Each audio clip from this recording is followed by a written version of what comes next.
ছেলে হোক কিংবা মেয়ে কেউই কিন্তু শ্বশুরবাড়ি গিয়ে বসে বসে খায় না। তাই দুই জামাই শ্বশুরবাড়ি গিয়ে কাজে লেগে পড়েছে। দিনটা ছিল সোমবার, আর সেই দিন আমি ঘুম থেকে উঠেছি 9টায়। তবে আমার বর ঘুম থেকে আগেই উঠেছে, কিন্তু আমাকে ডাকেনি, কারণ আজ আমার ছুটি। আর সেই কারণেই নাকি আমাকে ডিস্টার্ব করতে চায়নি। আসলে আমি সেই জন্যই কিন্তু রাতের বেলা ওষুধ খেয়ে ঘুমাই না। সেদিন আমি 3 দিন পর ওষুধ খেয়েছিলাম। খুব বেশি সমস্যা হলে তবেই আমি সেই ওষুধগুলো খাই। কাল যেহেতু রাতে আমি ওষুধ খেয়ে ঘুমিয়েছিলাম, সেজন্যই সকালে আজকে আমি আর উঠতেই পারিনি। তবে বরের যেহেতু সকালে যত্ন নিতে পারিনি, তাই ভাবলাম আজকে আমি গাছগুলোর একটু যত্ন নেব। সারাদিন সংসারের ব্যস্ততায় আমি এমন ভাবে ডুবে থাকি যে গাছগুলোর একটু যত্ন নেবারও সময় পাই না। তাই গাছগুলো একেবারে শুকিয়ে গেছে। আগের দিন বরকে বলেছিলাম এখানে যত গাছ আছে সব গাছগুলোর জন্য একটু ভালোভাবে যত্ন নেয়, আর সবগুলো গাছের মধ্যে একটু সার দিতে বলেছিলাম। আর সেদিন যেহেতু রবিবার ছিল, আর রবিবারের দিনে ওকে মার্কেট যেতেই হয়, কিন্তু সেই কারণেই নাকি ও একেবারেই ভুলে গেছিল। তবে আমি ভেবেছিলাম আমি সারটা দিয়ে দেবো, কিন্তু ওটার গন্ধটা আমি একেবারে সহ্য করতে পারি না বলে আমি শুধুমাত্র গাছগুলোর গোড়ায় একটু করে মাটি দিয়েছিলাম, আর তার সাথে জল। আর এই গাছটা তো সে কবে দিদিভাই থেকে এনেছি, কিন্তু গাছটাকে কিছুতেই আর বড় করতে পারছি না। আমি যেহেতু সন্ধ্যাবেলা দোকানে চলে যাই, কোনো একদিন নাকি সেই সন্ধ্যাবেলা একটা গরু এসে গাছটাকে খেয়ে ফেলেছে। গাছের পাতাগুলো থাকাকালীন গাছটাকে খুবই সুন্দর লাগতো, তবে গাছটার একটা ডাল অন্তত ছিল, আর সেটাও দেখলাম 2 দিন আগে ভেঙে গেছে। সেই জন্য সে ভাঙ্গা ডালটাকে আমি কেচি দিয়ে কেটে দিলাম। জানি না গাছটা কতদিনে বড় হবে, তবে গাছটার গোড়ায় একটু মাটি আর একটু জল দিয়ে দিয়েছিলাম।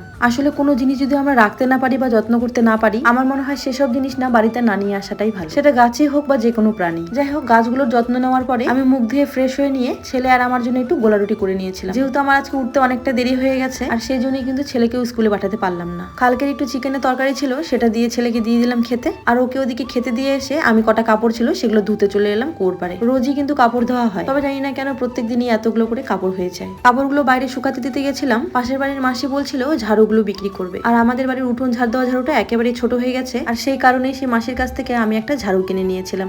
উঠোন ঝাড় দেওয়া ঝাড়ুটা আমাদের অনেকটাই ছোট বলে কিন্তু আমি মাঝে মাঝে ঘর ঝাড় দেওয়া ঝাড়ুটা দিয়ে উঠোনটা ঝাড় দিয়ে নিই। অবশ্য তোমরা অনেকেই আমাকে কমেন্টে জানিয়েছো যে ঘর ঝাড় দেওয়া ঝাড়ু দিয়ে কেন তুমি উঠোন ঝাড় দাও। আসলে আমাদের উঠোনটা তো পাকা, আর সেই কারণেই মাঝে মাঝে আমি ঘর ঝাড় দেওয়া ঝাড়ুটা দিয়ে ঝাড় দিয়ে নিতাম। যাই হোক, উঠোন বাড়ি ঝাড় দিয়ে কিন্তু আমি স্নানটা সেরে নিয়েছি, আর তারপর পুজোর বাসনগুলো মেজে পুজোটাও দিয়ে নিলাম। আমি কিন্তু এখন প্রায় পুজো দেই না বললেই চলে, কারণ আমার বরই এখন পুজো দিয়ে নেয়। আমার পা ফাটা শুরু হয়েছে যেদিন থেকে, আর সেই সময় থেকেই কিন্তু আমার বরই পুজো দেয়। আর তারপর তো আমি আমার রান্না বান্নাগুলো সেরে নিয়েছিলাম। আমার যেহেতু দোকান যাওয়ার নেই, সেজন্য বর কিন্তু দুপুরে তাড়াতাড়ি খেতে চলে এসেছিল। আর তারপর খাওয়া দাওয়াগুলো সেরে নিয়ে আমরা রেডি হয়ে নিলাম। তোমরা তো জানো আমার সেই একটাই জায়গা যেখানে আমি যাই, আর সেই জায়গাটা হলো আমার বাবার বাড়ি। আমার দোকান বন্ধ থাকলে আমি এই বাড়িতে চলে আসি।